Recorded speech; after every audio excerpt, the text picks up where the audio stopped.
Now. On 105.9 FM and streaming worldwide on the WMAL app. O'Connor and Company. 5:06. It's O'Connor and Company here this Wednesday morning, 26th day of June. We're closing out the month of June.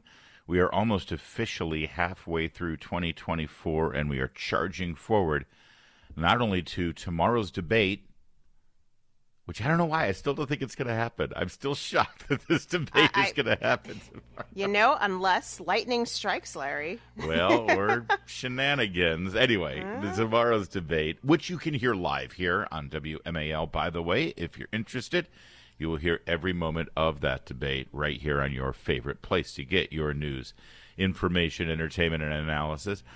We're also marching, of course, toward that election day, and it's going by rapidly as we are closing out June this week.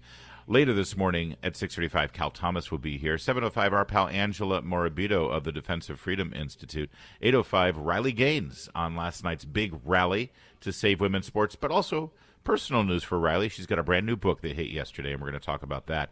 Yeah. And then at 8:35, I really want you to listen to this. It's a conversation with London Roberts about her new upcoming book. Who's London Roberts? Well, that would be the exotic dancer that Hunter Biden fathered a child with, that Joe Biden still refuses to acknowledge. Joe Biden, family man, father of the year, will not acknowledge this little granddaughter of his existence. So that'll be an interesting conversation at 8:35. You've already heard her. The surprise is over. She's here on a Wednesday. That doesn't work at all. No. Not even close. Not even close. But she is the amazing Patrice Onwuka. Good to see you, Patrice. Hey, good morning, Larry. Good to see you. And hey to everybody who came out last night to the rally. So many WMAL fans out there. Yes. It was a huge, huge day in D.C. and a huge day for our friends at Independent Women's Forum and everybody who's been on that bus tour. And Patrice, I understand you were. I was not able to make it there either, which made me very sad because I was there the day it launched with our pal Julie Gunlock, who is also on vacation. But thank you for representing our program and, of course, Independent Women's Forum, where you work, because it's your bus tour, IWF's bus tour, along with a bunch of other affiliate organizations, and you were the big MC. So tell us all about it. Well, I was one of 3 MCs, but I had a blast. It was an energetic night, Larry. The T-shirts, leave wieners out of sports for the guys. Yeah, I want to talk about that. They're actually very funny. It says keep, and then it's got a line drawing of a hot dog in a bun.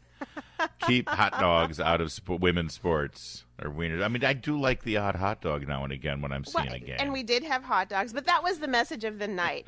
Keep women's sports female. Yeah. And it was such this is National Sports Week, thanks to IWF really championing that idea. This was an opportunity to fight back against these Title IX rewrites, and it was amazing to have a diverse group of speakers. We had about 20 women, all of them athletes or women's representing organizations, really speaking to what Title IX is meant to be, why it's important that we continue to have female-only sports for the opportunities, as well as how this moves beyond just sports to women-only spaces. So some of we had some really great headliners. Riley Gaines closed us out at the end of the night.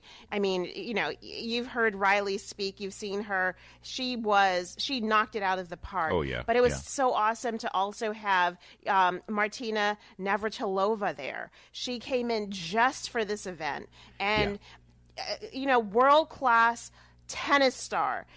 She's a legend, absolute legend. She was the most successful women's tennis star on the planet, won more championships at one time. I mean, certainly from back in what I thought was the heyday of men's and women's tennis, she was absolutely iconic. And I want you to listen to this because she sort of is a J.K. Rowling figure in all of this, as a woman who is politically very, very liberal. Yes. And she started speaking out from her perspective as a woman athlete. Yes. In a very similar way that J.K. Rowling did, a very liberal woman as well, politically, J.K. Rowling. but who recognizes the danger of redefining what a woman is. Yes. And part of what motivated Martina Navratilova to be even more outspoken about this, so much so that it led her to do a rally like this in Washington, D.C. on behalf of this cause, is the totalitarian response to her opinion. And how there is this mindset on the left that if you speak out against this issue, you are evil, you are a bigot, and you must be silenced. And if you're J.K. Rowling or Martina Navratilova, or for that matter, Patrice Onwuka, you ain't standing for that. Here's Martina telling a little bit of her story. Listen. I grew up in a communist country, Czechoslovakia, now the Czech Republic, and there was a government that supported girls in sports equally with boys. That was a good thing. However, they controlled you, so I escaped that. Let me tell you how I got here today. About 6 years ago, I was on Twitter for a change, and made some comment about something not being fair, and I got just whooped.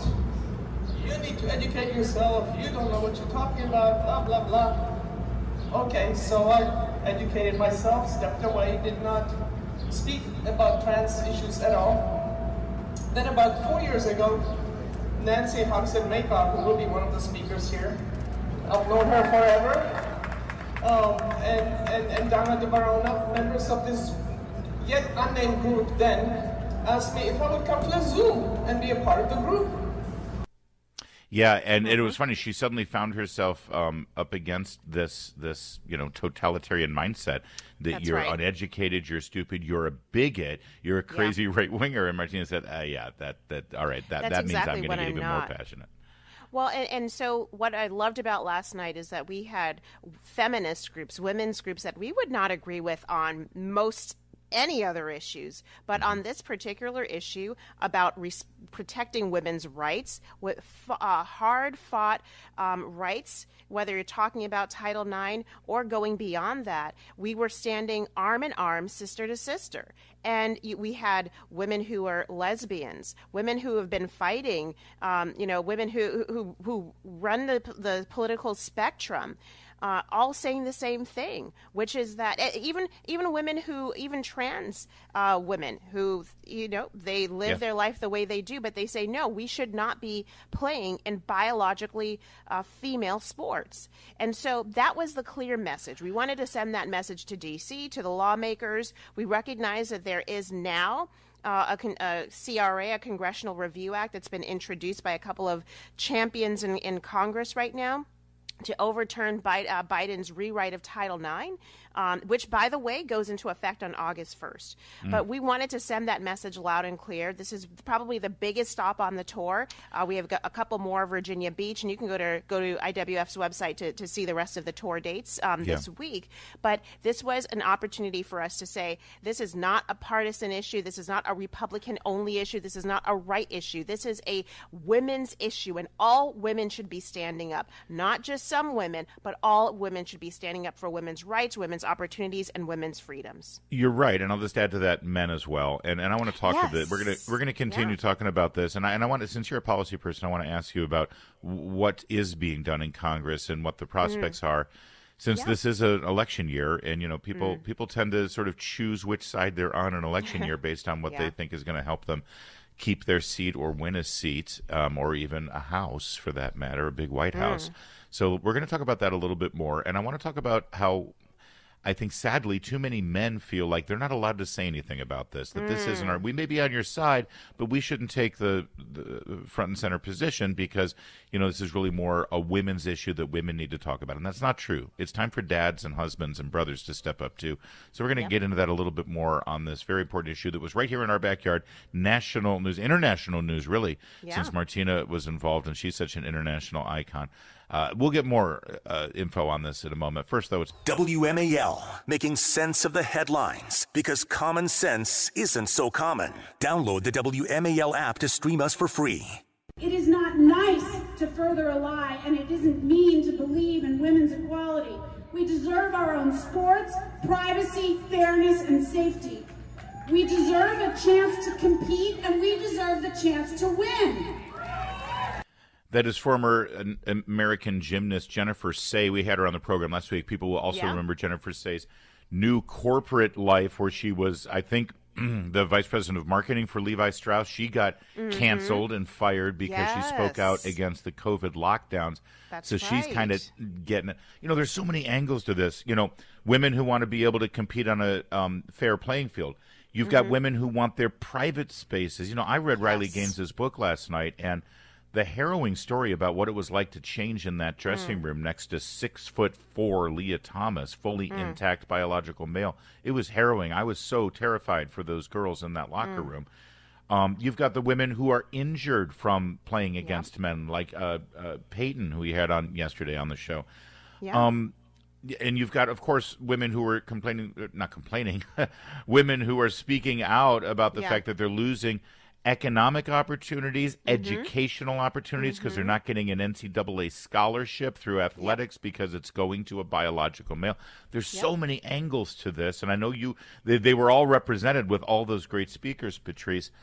Speaking as a man, I'll tell you, we are on your side, and we agree with this, but we do feel like sometimes, you know, the way political conversations go in this country sometimes, when it is so specifically an issue that affects women so directly, we often feel like we're not really allowed to have a strong opinion on this. And that may not be spoken, it may be an unspoken thing. But where do dads fit into this? Because the dads need to be we need to protect our daughters. You absolutely do. I'm not one of those people who thinks that because you are not a directly affected person that you have no voice or no dog in the fight. I absolutely think men should be speaking up. Men should be saying, no, you are a biological male. You should not be playing in this sport. This is a sport reserved for females, for biological women, and men should be as loud as women are about this, because you know this is not just a women's fight. As you rightly said, you're a dad, you have daughters. There are men out there who have sisters, men who are married to former athletes, women who may not have been able to attend college had it not been for Title IX and for scholarships, men who are married or have female family members who unfortunately may see some time behind bars. You want to know that even if that person, though that person is paying back their price to society by, you know, being incarcerated, they should not be incarcerated with a man. Particularly very often men who committed violent sexual crimes and now are being put in female prisons, you know, to have their way at the buffet. So men absolutely should not feel in any way about speaking out on social media, about supporting causes like the coalition that we worked at IWF, that we worked with to build this tour, but also to push on the legislative levers to ensure that women's rights, women's spaces are protected in the law by enshrining in the law the sex differences between men and women, that they being biological. This is what it's all about. We're changing hearts and minds. We're also changing the law to protect everyone in this scenario. Well, and it's happening state by state by state. In fact, we just got a ruling from the Arkansas State Supreme Court. We might get into the details a little later in the program, but they just struck down that state's legislature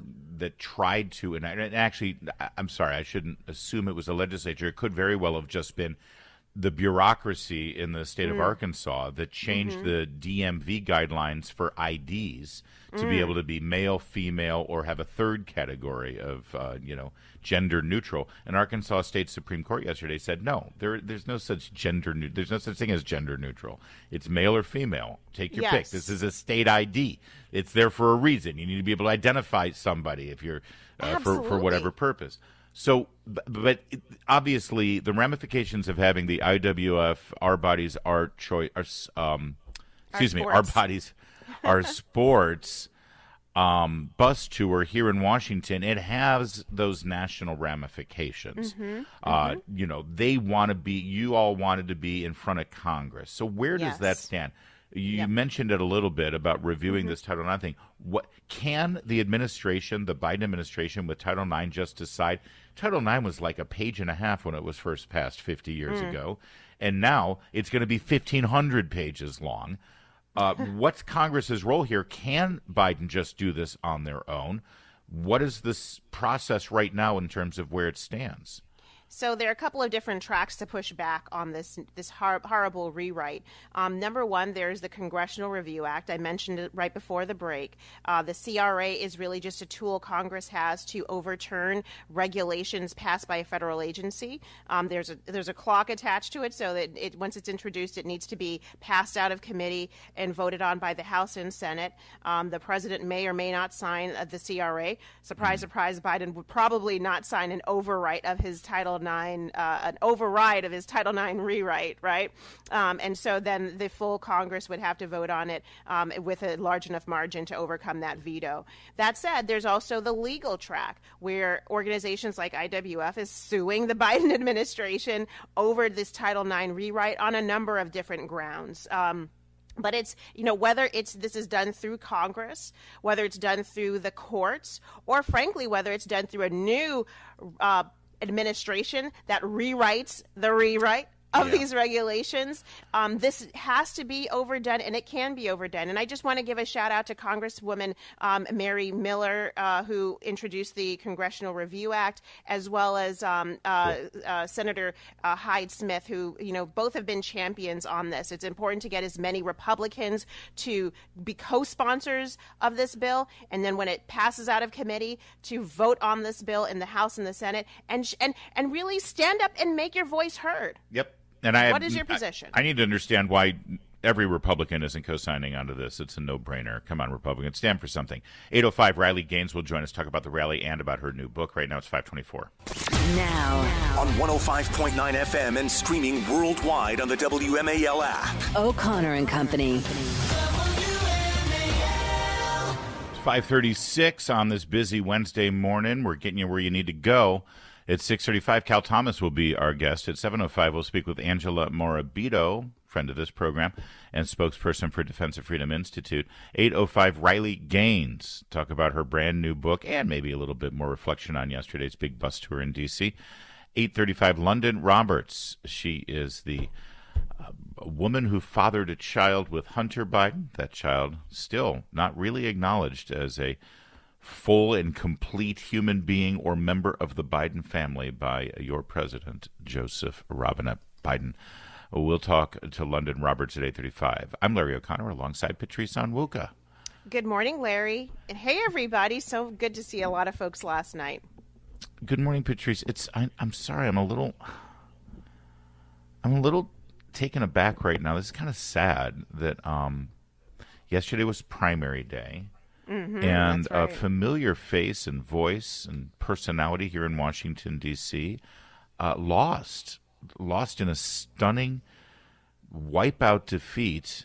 He was trying to win re-election in his district, and he got repudiated by his own voters in his own party. Can I just say whooped? Yeah, he got whooped. He got whooped. It wasn't even close. Jamaal Bowman.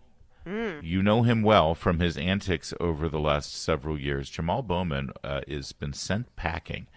I know a lot of people are saying he's the first member of the squad to be sent away. I mean, the squad technically were those, four women: Rashida Tlaib, AOC, Ilhan Omar, Cori Bush. I guess you could throw Jayapal in there as well. They're the radical left-wing Marxist extremists. Sure, Bowman, maybe he was like the first official male member of the squad, but he was the congressman, he's still the congressman until the first week of January for the 16th Congressional District in New York. That's basically just north of the Bronx and Yonkers into Westchester County. It borders Alexandria Ocasio-Cortez's district. He got repudiated by his own voters, and lately, basically, he had that unhinged, just profanity-laced rally this week. And AOC came hopping up on the stage like she just won the Price is Right. And Bernie Sanders was there speaking on his behalf. Here's a little bit. Listen to cut 5 here from Jamaal Bowman at this rally. We are are going to show in AIPAC the power of the South Bronx. Yeah, well, the power of the mother flippin' South Bronx just learned the power of AIPAC. But not, to make this about AIPAC is wrong. He was losing already to George Latimer, who ended up winning the nomination. AIPAC threw money into this to sort of shore up the victory that Latimer had already constructed for himself, to sort of push back against the likes of AOC and Joe Biden. And, Hakeem Jeffries, the minority leader in the House, the number one Democrat in the House, he put out a robocall for Jamaal Bowman this last weekend. This was all hands on deck, not just of the squad, not just of the extremists, but of the Democrat Party establishment trying to protect Jamaal Bowman, because he really does reflect who they are. And he went down. The question here is, first of all, I'd love your analysis on this race, but also larger, Patrice, is this an indication to Joe Biden that maybe he's got to stop embracing this extremist anti-Israel pro-Hamas wing of his party? He's so terrified of losing the election because he's alienating the pro-terrorist wing of the base. Well, now you just got a guy who lost because he is aligned with the pro-Hamas wing of the base. Maybe shifting your policies back to the traditional position of the Democrats and America in supporting Israel is the smarter political move for Biden. Yeah. So your two questions. First, the second one, that is an astute reading of what Biden should be taking away from Bowman's loss, but I don't think he will, and his team won't, because I believe they are just as radical as Bowman and the rest of the squad, which is why they've put forward an agenda over the past 3+ years that has pushed for radical energy policy, radical immigration policy, radical economic policy. They've already tripled down. They're not going to pull back the horses now, thinking, oh, well, let's actually keep the moderate Democrats. Radical gender ideology policy. So, he should take that lesson, but he's not going to. And then really when you look at the race, Bowman did himself no favors over the past how many years that he's been, 2+ years that he's been in office. Most recently, the former superintendent and principal pulling a fire alarm because he claimed he didn't know it was a fire alarm and that the door had one. Somebody who should know what a fire alarm looks like in a public building, and just because he didn't want to see a vote proceed in Congress. This guy is full of, as you rightly call them, antics. He represents someone who just wants to do anything to get his way, and will go to any lengths.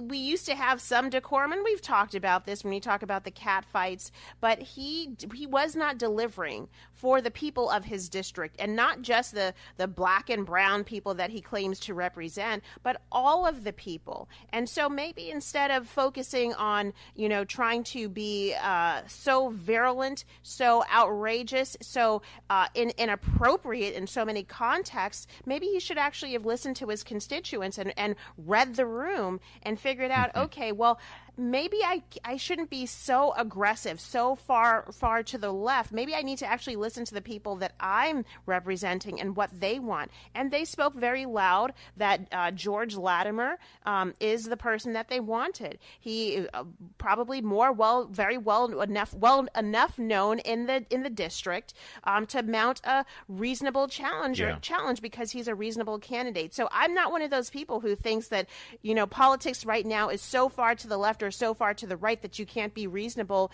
center right, center left. I think this is an indication that a lot of voters are actually looking for the reasonable.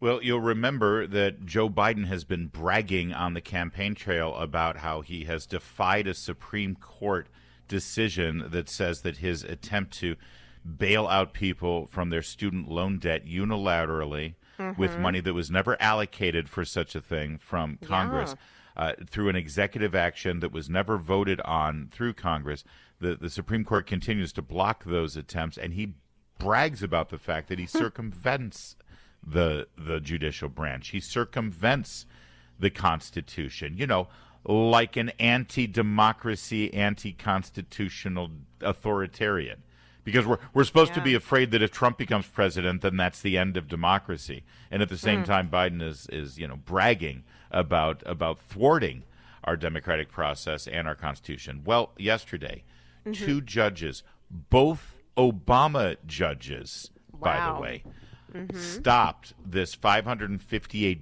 billion plan, this scheme that was supposed to take effect next week. This is using Angela Marabito, by the way, is going to be joining us at 7:05. She is with the Defense of Freedom Institute, and they were instrumental in arguing this case. It's a huge, huge victory. But again, this is. I mean, I'm happy, I'm grateful that judges are there, but it's maddening that this even needs to be done. It's so obvious. Biden knows. He even says, "Oh, they told me I couldn't do it, so I figured out a way to do it." No, you figured out an unconstitutional, illegal way to do it.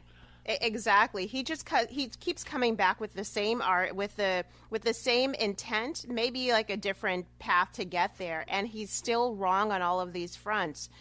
You talked about it from the constitutional democratic point of view. I'm going to talk about it as purely politics. He's trying to energize the youth vote, which has been increasingly slipping away from him, and he thinks that by giving millennials and Gen Zers who have student debt some quote-unquote relief, then he can buy their votes come November.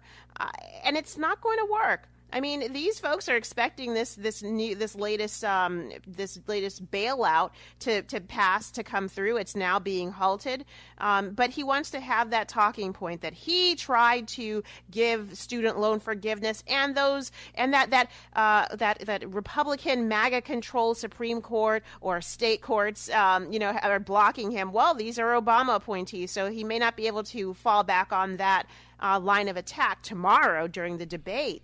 But I really don't think that this is going to be enough to energize young voters. They don't like him. They don't like him for many reasons, and buying their support is not going to work. Yeah, and you're so right to say that this is trying to buy votes, 100% trying to buy votes.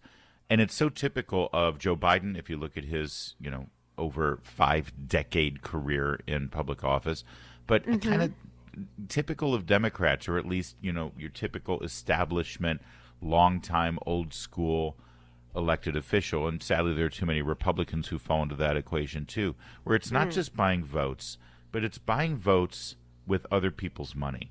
Yes. It's one thing if you raise money and you want to bribe people, but to illegally and unconstitutionally craft a policy that is at its root is fundamentally unfair. Fundamentally, when you say that it's unfair on two very important levels, strike that, 3 very important levels. The first reason it's unfair is because fundamentally these people signed a document. They received a service or a good. Yeah. They received this loan that they applied to, an education that they got. They received the product that they purchased getting this loan. Yes. They promised to pay it back, and now they are weaseling out of paying it back. So that right there, just in terms of basic fairness, this is wrong to do. Undermines Number 2, contracts, yeah. Number 2, it's taking money from people who did the right thing, who didn't weasel out of a loan. Taking money from people who sacrificed, who didn't go on vacation, who didn't get that new car, who saved money for education or for their children's education. They got a job while they were in school to pay off their tuition. So it's unfair to those people who made all the right choices and paid off their loan or didn't even take a loan in the first place. And thirdly, it's unfair to the people who never even got a college education. That's right. You've got hardworking, blue-collar entrepreneurs who chose not to take out money and go into debt. They made that conscious decision and instead directly contributed to our economy as a member of the workforce. And now they have to bail out people who made the irresponsible choice to go into debt for a college degree that clearly isn't working out for them. So it's fundamentally unfair across the board. And even to add insult to injury, it takes money that isn't even yours. It takes taxpayer money to do it. It's wrong on every level, and great for these judges to come out Absolutely. and strike this thing down. Biden, you know what? I think, though, he will bring it up in the debate. He'll say, listen, this is why you have to elect me, so I can get more radical judges in there who don't care about the Constitution. And, I mean, he won't frame it quite like that. But we'll talk about this court victory with Angela Morabito, Defense of Freedom Institute, coming up at 7:05. But thank you for letting me get on my soapbox there for a minute. Go for it, Larry. It's okay. Now, circumventing the Constitution is bad enough, but to do it for this fundamentally unfair scheme to forgive student loans to people who, I'm sorry, they don't deserve it. They just don't deserve it. In large measure, they are high earners with highly educated earners. And they don't getting need the help. Bailed out by all the people who did the right Yeah. thing, and they're the ones who should be getting some kind of benefits. It's 5:53.